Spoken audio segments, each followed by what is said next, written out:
Quand je suis devenue maman pour la première fois, une des choses qui me stressait beaucoup, c'était le sommeil de mon bébé. Je voulais être certain qu'elle avait assez d'heures de sommeil dans sa journée. J'essayais de tout contrôler. Ses temps d'éveil, je voulais que les routines soient parfaites. Je me demandais est-ce qu'elle est trop fatiguée, pas assez fatiguée, est-elle en poussée de croissance? Comment ça se fait qu'elle m'appelle encore cette nuit alors que j'ai tout calculé parfaitement aujourd'hui? Ça me mettait énormément de pression. Tout ce contrôle-là était maladif. Les vidéos YouTube que je voyais des parents, c'était que les enfants faisaient leur nuit tôt. Il y avait des routines tellement parfaites, puis ils faisaient des siestes tellement longues. Je me demandais si c'était moi le problème, qu'est-ce que je faisais de pas correct. Avec le temps, je me suis rendu compte que je me mettais juste la pression, que c'est pas la réalité, parce que tous les bébés sont différents et que le sommeil des nouveau-nés est vraiment plus complexe que qu'est-ce qu'on pense. Aujourd'hui, je vous partage qu'est-ce que j'ai appris sur ma formation du sommeil des nouveau-nés, mais je vous parle surtout de mon expérience à moi, comment je vis ça, mon bébé 1 versus mon bébé 2, et qu'est-ce qui m'a aidé, puis qui pourrait peut-être vous aider également par rapport au sommeil de votre nouveau bébé.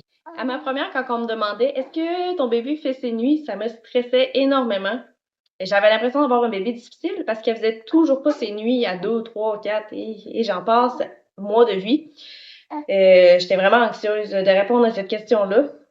Puis en fait, j'aurais pas dû parce que je me suis rendu compte que un bébé qui se réveille la nuit, c'est normal. C'est comme nous, les adultes, quand on se réveille, qu'il y a quelque chose, on a envie de pipi, par exemple, on y va, c'est tout. Mais eux, ils peuvent pas, fait qu'ils nous appellent. Ils veulent être rassurés, ils veulent manger, peu importe. C'est normal qu'ils se réveillent, c'est ça, je me suis rendu compte. À mon deuxième, à 2 jours de vie, il y a quelqu'un qui m'a demandé est-ce que ton bébé fait ses nuits? J'ai parti à rire. J'ai même pas répondu à la question, je suis juste partie. J'étais pas stressée cette fois parce que je savais que c'est normal que oui, mon bébé, il fasse pas ses nuits à 2 jours de vie. Quand il se réveille la nuit, je suis moins stressée, je suis moins fâchée aussi. Ça me fâchait beaucoup quand ma première se réveillait énormément. Mais j'y allais quand même calmement. Mais à mon deuxième, non. Je sais qu'il se réveille, je sais qu'il y a quelque chose. Des fois, il veut juste que je plate, qu'il sache que je suis là ou qu'il veut du lait, peu importe. Mais je suis là pour lui, puis je réponds à ses besoins du. Une autre chose qui m'a beaucoup aidée avec mon deuxième bébé versus ma première, c'est d'avoir des routines qui sont plus simples. Donc, le soir, avant de se coucher, avant, là, c'était tout contrôlé. C'était à 6 heures, on donne le bain, à 6h10, on sort du bain, à 6h15, on commence la lecture. Puis, je me disais que si elle n'était pas couchée à 7 heures, j'avais fait quelque chose de mal, puis ça allait gâcher sa nuit, son sommeil. C'était très stressant pour toute la famille, pour moi, mon conjoint et mon bébé. Même quand on sortait, là, fallait absolument qu'on s'est rentré à 6 heures chez moi pour respecter la routine de nuit. Donc, c'était trop. Avec mon deuxième, on a fait ça différemment. C'est jamais les mêmes heures. Ça dépend de s'il est fatigué, ça dépend de qu'est-ce qu'on fait. On s'empêche pas de vivre non plus. Mais on fait bain, pyjama, dodo. Parfois, il va s'endormir après, parfois non, mais c'est pas grave. On essaye juste de lui indiquer, OK, ça c'est des repères, on va se coucher bientôt. Bain, pyjama, dodo. Simple. Pas plus compliqué que ça, puis on regarde pas l'horloge. Il y a également au niveau des siestes qu'on a géré ça différemment. Avec ma première, là, je voulais tellement qu'elle fasse des siestes longues. Là. J'avais vu que après 1h30 à peu près d'éveil ou 2 heures au début, le bébé fallait qu'il dorme. Puis j'essayais très très fort qu'elle dorme. Je faisais des squats, j'essayais de la bercer. Ça marchait pas, elle s'endormait pas. J'étais juste frustrée, rendu compte que si elle était fatiguée, elle dormirait, premièrement. Et aussi, si elle dormait juste 20 minutes, c'est probablement parce qu'elle avait juste besoin de 20 minutes. Donc, avec mon deuxième, on fait ça différemment. On le regarde. Est-ce qu'il baille? Est-ce qu'il se frotte les yeux? Est-ce que quand je joue avec, il a l'air de s'en foutre?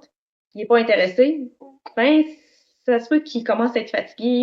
Je vais essayer de le bercer. Si ça fonctionne pas, qu'est-ce qui marche très bien, c'est le porte-bébé. Vous allez trouver votre technique à vous qui fonctionne, mais chez nous, c'est ça qui a fonctionné.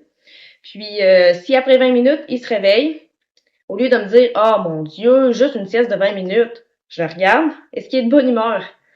Oui, s'il est de bonne humeur, ben il avait juste besoin de 20 minutes. C'est sûr, c'est le fun des siestes de 2 heures, mais moi, à date, ça m'est pas vraiment arrivé. Donc, c'est normal. Je veux juste que tu comprennes que c'est normal. Qui est plus à mon instinct.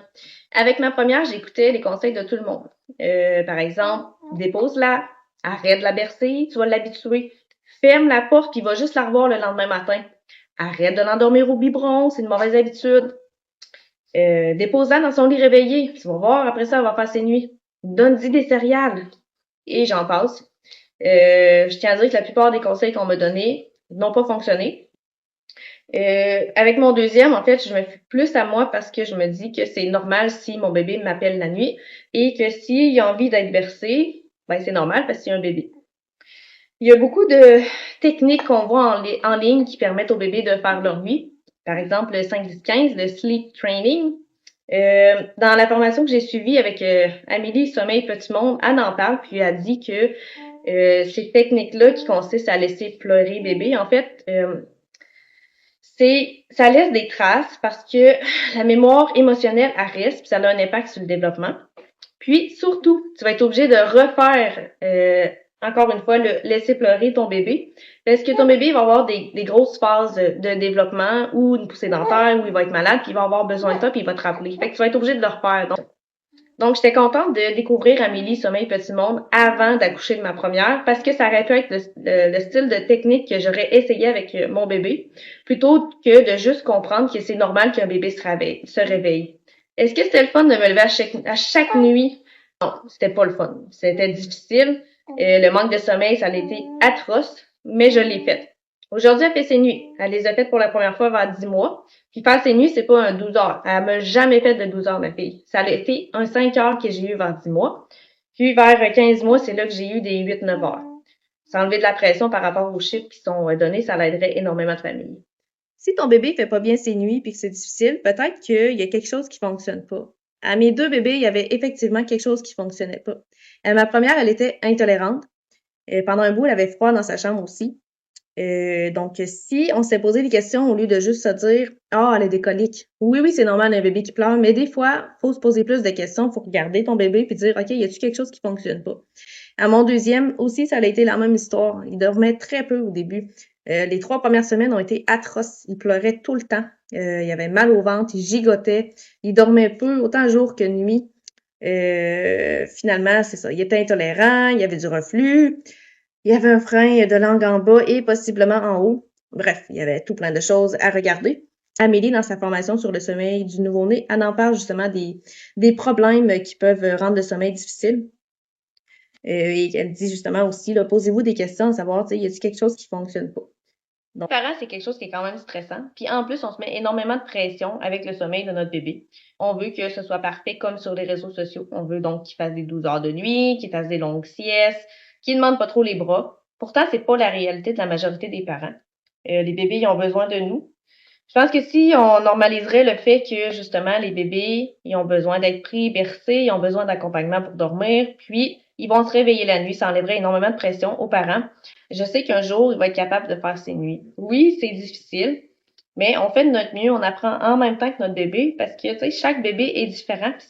Les besoins des bébés varient aussi. Oui, on peut se fier sur des moyennes, mais faut pas que tu oublies d'écouter ton instinct.